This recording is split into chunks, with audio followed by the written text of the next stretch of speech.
grâce à cette inscription, on a de la reconnaissance, on a de la visibilité. Et ce qui est important, c'est d'anticiper l'avenir, de travailler sur le développement durable, travailler sur les enjeux de transmission et que ce savoir-faire, ces savoir-faire puissent essaimer et inspirer pour réaménager, penser nos territoires de demain. Alors moi, je suis Sébastien Baestrieri, donc j'ai 28 ans, je travaille aujourd'hui à mon compte, donc je suis consultant en ingénierie culturelle, guide conférencier pour l'agence Amphiculture que j'ai créée. Et en fait, la pierre sèche, ça fait pas très longtemps en fait qu'on commence à revenir sur ce savoir-faire. C'est un savoir-faire qui a été utilisé pour le monde rural. Donc ici, on a eu l'agriculture, on a encore un peu d'agriculture, on a la culture des plantes à parfum.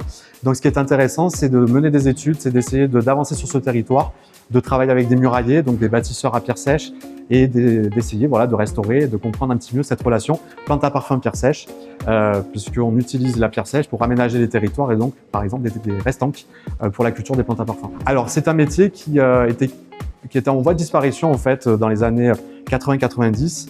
Et depuis un long chemin a été parcouru et on a de nombreux centres de formation, on a des certificats de qualification professionnelle. Donc aujourd'hui, on a de plus en plus de murailliers, que ce soit le bâti, la restauration, la construction et l'escalade par exemple. Donc c'est tout un exemple de différentes typologies de bâtis qu'on peut avoir.